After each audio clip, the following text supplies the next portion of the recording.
नमस्कार मित्रांनो, कशा आहात तुम्ही? चला आजच्या या व्हिडिओमध्ये जाणून घेणार आहे मित्रांनो की माझी लाडकी बहीण योजनेचं मित्रांनो लवकरात लवकर तुमच्या खात्यामध्ये 3,000 रुपयाचा हप्ता ट्रान्सफर करण्यात येणार आहे. जे कोणी मित्रांनो लाडकी बहीण पात्र ठरलेली आहे. ओके, आता कोणते कोणते महिला मित्रांनो पात्र ठरलेले त्यांना मोबाईलवर त्यांचे टेक्स्ट मेसेज पण आलेले आणि जिथं तुम्ही मोबाईलवरून ॲपमधून भरलं होतं नारी शक्ती दूत ॲपवरून तिथं तुम्हाला सुद्धा अप्रूव्हल म्हणूनचं मेसेज आलेले आहे. आता जे अप्रूव्ह झालेले मित्रांनो त्यांना 2 ते 3 महत्त्वाचे काम करायचे. आता ती कोणते 2-3 महत्त्वाचे काम आहे तुम्हाला आजच्या व्हिडिओमध्ये संपूर्ण माहिती देणार आहे मित्रांनो. चॅनलवर तुम्ही नवीन असताल चॅनलला सबस्क्राईब करा आणि बेल आयकॉन दाबायला विसरू नका, कारण असेच महत्त्वपूर्ण व्हिडिओ तुम्हाला हर रोज प्राप्त होत राहतील. तर मित्रांनो सर्वात प्रथम मित्रांनो आता ज्या महिलेचे मित्रांनो लाडकी बहीण योजनेचे फॉर्म अप्रूव्ह झालेले त्यांनी फक्त एकच काम करायचं. सर्वात प्रथम की तुमचं जी बँक पासबुक आहे मित्रांनो आधारला लिंक आहे किंवा नाही सर्वात प्रथम बघायचं मित्रांनो. ओके, आता मित्रांनो थोडं ही मित्रांनो महत्त्वाचा विषय झाल्यानंतर मित्रांनो तुम्हाला आधारला बँक लिंक आहे की नाही ते कसं बघायचं थोडं एक 2-3 सेकंदानंतर तुम्हाला दाखवतो मित्रांनो. तवरचं तुम्हाला बाकीची माहिती अजून देतो मित्रांनो.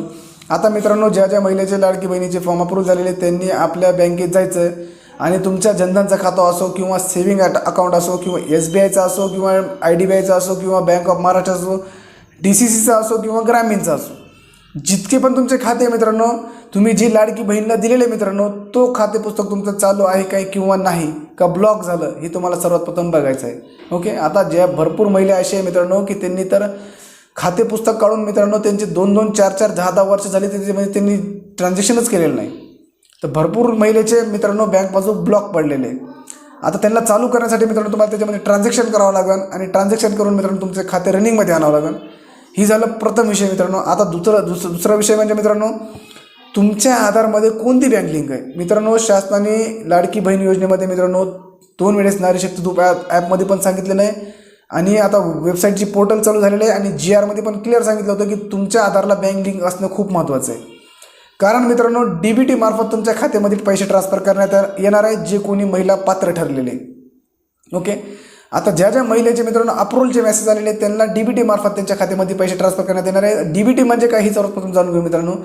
DBT म्हणजे डायरेक्ट फंड ट्रान्सफर.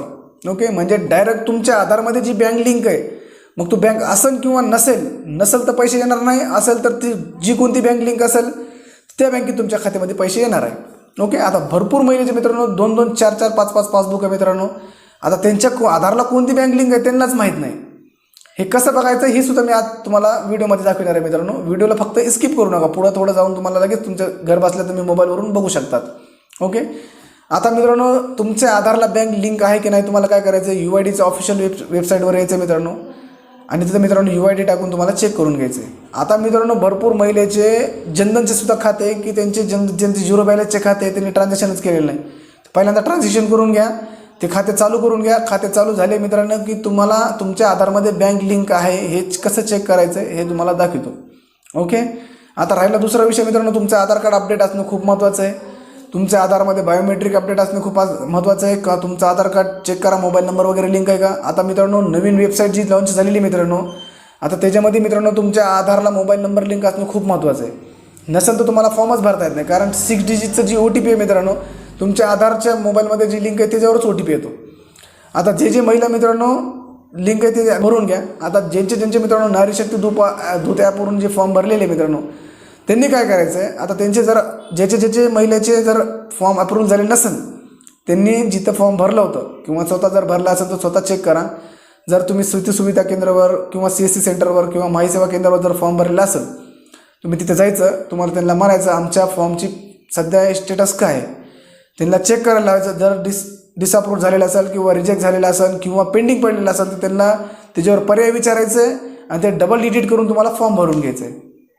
ओके, ही 2-3 कामं मित्रांनो तुम्हाला आता लवकरात लवकर करून घ्यायचं आहे, कारण रक्षाबंधना दिवशी अगोदर तुमच्या खात्यामध्ये 3,000 रुपये ट्रान्सफर करण्यात येणार आहे मित्रांनो शासनाकडून. तर ते तुम्ही लवकर तुम्हाला 3 काम करून घ्यायचे. कोणते आधारला कोणती मोबाईल नंबर लिंक आहे ती एक चेक करायचं आहे, आधारमध्ये बँक कोणती लिंक आहे ती एक चेक करायचं आणि आपली बँक जर लिंक असेल तर त्याला ट्रान्झॅक्शन करून घ्यायचं आहे. 1-2 ट्रान्झॅक्शन करून घ्या, तुमचं बँक पासबुक रनिंगमध्ये येऊन जाईल. ओके, आता मित्रांनो जी आम्ही चेक करणार आहे मित्रांनो भरपूर लोकांच्या स्टेटसमध्ये डिॲक्टिव्ह येतो. डिॲक्टिव्ह झाल्यानंतर काय करायचं मित्रांनो की त्यांना तुरंत जाऊन मित्रांनो आपल्या बँकेत KYC करून घ्यायची आहे.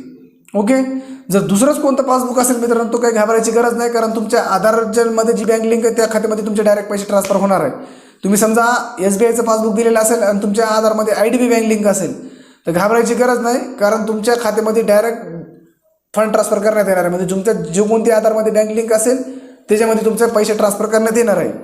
तर चला मित्रांनो, आता बघून घेऊ की आपल्या आधारमध्ये कोणती बँक लिंक आहे. तर मित्रांनो, सर्वात प्रथम गुगल ब्राउझरवर आल्यानंतर मित्रांनो UID सर्च केल्यानंतर मित्रांनो ऑफिशियल UIDचं unique identification authority of India हे वेबसाईट दिसेल मित्रांनो. त्याच्यावर तुम्हाला पहिल्या वेबसाईटवर UIDवर क्लिक करायचं आहे. UIDवर क्लिक केल्यानंतर मित्रांनो आपल्याला जी लँग्वेज कम्फर्टेबल वाटते त्या लँग्वेजवर क्लिक करायचं आहे. ओके, आता आपण जर इंग्लिश लँग्वेज जर व्यवस्थित वाटत असेल तर इंग्लिश लँग्वेजमध्ये क्लिक करा. ओके, आता मित्रांनो तुम्हाला एक UIDचं एक होम पेज ओपन होऊन दिसेल मित्रांनो. त्याच्यावर तुम्हाला मित्रांनो माय आधार जी ॲप दिसते मित्रांनो, ते माय आधारवर क्लिक करून मित्रांनो डाउनलोड बटनावर क्लिक करायचं आहे. ओके, मी जी सांगतो मित्रांनो त्याच्यावरच व्यवस्थित क्लिक करा, कारण मोबाईलमध्ये तुम्हाला थोडंफार खालीवरी दिसेल मित्रांनो. ओके, माय आधारवर क्लिक केल्यानंतर मित्रांनो डाउनलोड बटनावर क्लिक करा. डाउनलोड बटनावर क्लिक केल्यानंतर मित्रांनो काय अशा प्रकारे तुम्हाला एक पेज ओपन होऊन जाईल मित्रांनो. पुन्हा तुम्हाला डबल डॅशबोर्डवर या पेजवर यायचं आहे. डॅशबोर्ड पेज ओपन आल्यानंतर मित्रांनो लॉग इनचं जो ऑप्शन दिसतं मित्रांनो तिथं लॉग इन करून घ्यायचं तुम्हाला. ओके, ही जी लॉग इनचं ऑप्शन आहे मित्रांनो तिथूनच तुम्हाला लॉग इन करून घ्यायचं आहे. ह्याच्यासाठी मित्रांनो तुमच्या आधारमध्ये मित्रांनो मोबाईल नंबर लिंक असणं खूप महत्त्वाचं आहे. तुम्हाला इथं आधार नंबर टाका, कॅप्चर कोड टाकून मित्रांनो लॉग इन बटनावर क्लिक करून घ्या. 6 डिजिटचं OTP आल्यानंतर OTP टाकून मित्रांनो लॉग इन करून घ्यायचं आहे. ओके, लॉग इन केल्यानंतर मित्रांनो तुम्हाला वरच्या साईडला OTP दिसेल आणि मित्रांनो खालच्या इतर बँक सेटिंग स्टेटस दिसेल. तिथं क्लिक केल्यानंतर मित्रांनो तुम्हाला तुमच्या आधारमध्ये कोणती बँक लिंक आहे एक 0 मिनिटात तुम्हाला दिसून जाईल. Okay, congratulation your Aadhaar bank link mapping has been done. Okay, आता बँकेचं नाव दिसेल मित्रांनो आणि बँक ॲक्टिव्ह आहे का इनॲक्टिव्ह आहे हे सुद्धा तुम्हाला दिसून जाईल. ओके, आता मित्रांनो माझी तर इथं मित्रांनो SBI बँक आहे आणि ते ॲक्टिव्ह आहे. ही ॲक्टिव्ह असल्यावर मित्रांनो आपल्याला घाबरायची गरज नाही. तुमच्या आधारमध्ये जी बँक लिंक आहे त्याच्यावर तुमच्या खात्यामध्ये पैसे ट्रान्सफर करण्यात येणार नाही. अजून एक महत्त्वाचा विषय मित्रांनो की तुमच्या आधारमध्ये समजा तुम्ही SBIचं पासबुक दिलेलं असेल आणि तुम्ही जर समजा लाडकी बहीणचं फॉर्म भरताना दुसराच कोणतं पासबुक दिलेलं असेल, तुमच्या आधारमध्ये जी बँक लिंक आहे त्याच्यामध्ये तुमचे पैसे येऊन जातील, पण ते तुमचंच अकाउंट असायला पाहिजे. हे महत्त्वाचा विषय. ओके, ही एक महत्त्वाचा विषय आहे मित्रांनो. असंच चेक करायचं आहे, घर बसल्या तुम्ही पण चेक करू शकतात. फक्त आजच्यासाठी एवढंच. जय हिंद, जय महाराष्ट्र.